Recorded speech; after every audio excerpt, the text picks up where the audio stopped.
Aussi longtemps que je m'en souvienne, j'ai toujours aimé jouer à énormément de jeux. Mais ça a toujours été l'aspect compétitif qui m'a marqué dans ceci, que ce soit des ranked sur LoL ou une simple partie de Smash Bros entre amis. J'ai toujours aimé ce côté où on pouvait progresser et cette satisfaction à devenir meilleur et se dépasser avec le temps et les efforts réguliers. Et pour ce qui est de Yu-Gi-Oh, c'est un peu la même chose, mais je me rends compte que cet aspect-là diverge beaucoup entre les joueurs. Là où certains cherchent des auto-wins avec des decks qui jouent à leur place pour pouvoir gagner en fournissant le moins d'efforts possible et en limitant les interactions. D'autres, quant à eux, préféreront qu'un tournoi se finisse en fonction de leur skill et de leur prise de décision en game. Et cela m'a fait me poser pas mal de questions sur le jeu. Pour commencer, je trouve la communauté compétitive Yu-Gi-Oh très influençable.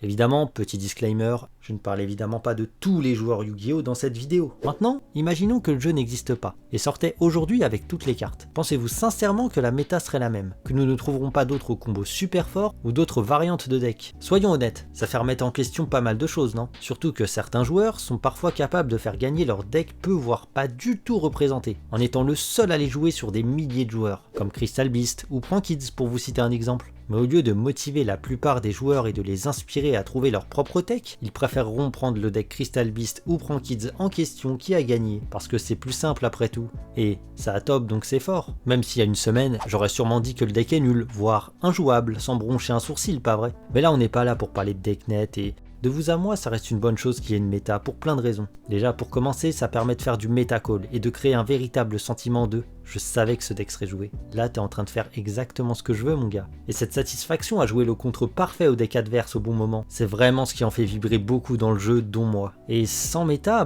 le méta call n'existe pas et on perdrait sur des choses vraiment pas prévues. Ça augmenterait la frustration et réduirait le skill nécessaire en event. On serait aussi complètement perdu sur quel deck ou free spot jouer. Donc heureusement que la méta existe, même si certains formats sont bien plus fair et sympas à jouer que d'autres. Mais bref, moi à la base je voulais mettre le doigt sur l'aspect placebo, qui joue énormément sur la communauté, rien qu'avec les banlistes. Lorsqu'une carte d'un archétype est déban, tout le monde va se mettre à le rejouer, aussi mauvais soit-il. Et lorsqu'une seule carte d'un archétype sera ban ou limitée, sa popularité sera grandement baissée, même quand ça ne change pas tant que ça la puissance du deck en question, et qu'il restait largement jouable malgré tout. Le fait qu'un deck fasse du résultat joue aussi grandement, cela donne envie aux gens de le jouer, car pour eux, si le deck gagne, c'est qu'il faut le jouer. Ils ne prennent pas en compte le nombre de joueurs de ce même deck dans l'event en question, avant de nous sortir le fameux « oui mais ça a top ». Sans compter l'avis des youtubeurs compétitifs qui jouent énormément et qui brident l'opinion de base qu'avaient les joueurs sur une carte ou une sortie, en fonction de ce que dit un tel ou un tel a dit, et en soi c'est bien de prendre différentes opinions en compte. Mais dans un jeu aussi riche que Yu-Gi, c'est assez rare voire impossible qu'une personne ait forcément raison sur tout. On va revenir sur les decks faciles et auto-win. Je pense honnêtement que Konami est au courant de ça, que des decks dans ce genre existent et que c'est dans leur intérêt de ne pas y toucher, ou de les faire perdurer puis de les remplacer par d'autres. Il faut garder cette partie de la communauté qui a besoin d'espérer gagner ses lancers de dés pour avoir un espoir de gagner en tournoi. Parce que nous on n'est pas n'importe qui après tout. On est Konami, et on sait très bien que même si on double le prix des places en YCS, eh bien les billets seront sold out une semaine après. Ils vont rester ces joueurs, ils ont bien trop investi dans notre jeu, que ce soit financièrement ou dans le temps, et au final, à qui la faute? Konami de sortir des cartes débilement fortes? Ou aux youtubeurs d'influencer nos joueurs avec leur avis ou tier list? Ou peut-être que c'est tout simplement la faute des joueurs eux-mêmes d'être un peu trop crédules? Eh bien, peut-être un peu tout ça. Ce qui est fou, c'est que malgré tout, Konami est capable de prendre de très bonnes décisions et de créer des archétypes ou supports extrêmement bien designés. Et je trouve que c'est digne du génie de rendre un jeu aussi épique et attrayant aussi longtemps.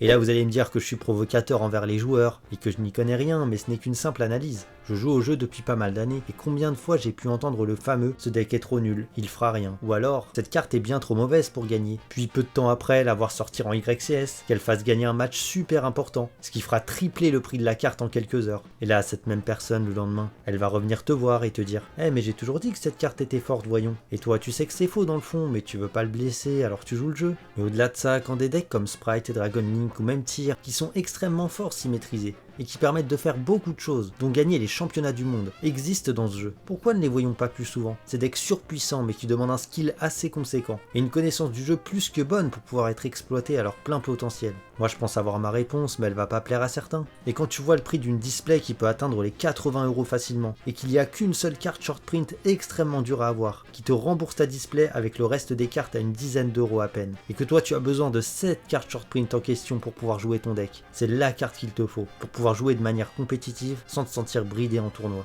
Et puis vous allez me dire qu'il y a le plaisir d'ouvrir aussi, c'est un hobby comme un autre me diriez-vous, et c'est votre droit, vous pouvez kiffer, aucun souci là-dessus, mais sincèrement, de vous à moi, Si on retourne dans le passé, et que là vous pourriez récupérer tout l'argent investi dans des displays, est-ce que vous le feriez? Et est-ce que si on pose cette même question à chaque acheteur régulier, qu'est-ce que vous pensez que la majorité me répondra? Moi je pense qu'on monterait très vite à des prix très élevés et que la plupart préféreront se faire rembourser sans hésitation et de rendre leur tas de communes plutôt que de les laisser traîner dans leur boîte ou classeur chez eux. Si je vous parle de ça, c'est pas anodin parce que le prix des cartes joue beaucoup sur la méta et le côté compétitif. Surtout que ces mêmes cartes qui valent actuellement une centaine d'euros, on le sait tous qu'elles vont passer à peine quelques euros dans les mois ou l'année à venir. Le bénéfice est tellement bas s'il y en a, même si on a de la chance lors des ouvertures. Et pour revenir au sujet de base, Yu-Gi-Oh! Est un jeu qui demande extrêmement de connaissances et de temps pour être bon, que ce soit mécaniquement ou simplement dans le fait de tout connaître. Et vous comme moi, nous avons investi énormément de temps dans ce jeu, pour connaître les règles de tournoi, les interactions, les archétypes, et on ne veut pas que tout ce temps qui a été investi ne serve à rien, et c'est totalement compréhensible. Et puis c'est ça qui rend le jeu incroyable. Chaque partie est une énigme à résoudre, un puzzle à construire pour la victoire, et le jeu trouve son véritable aspect lorsque les enjeux sont réels,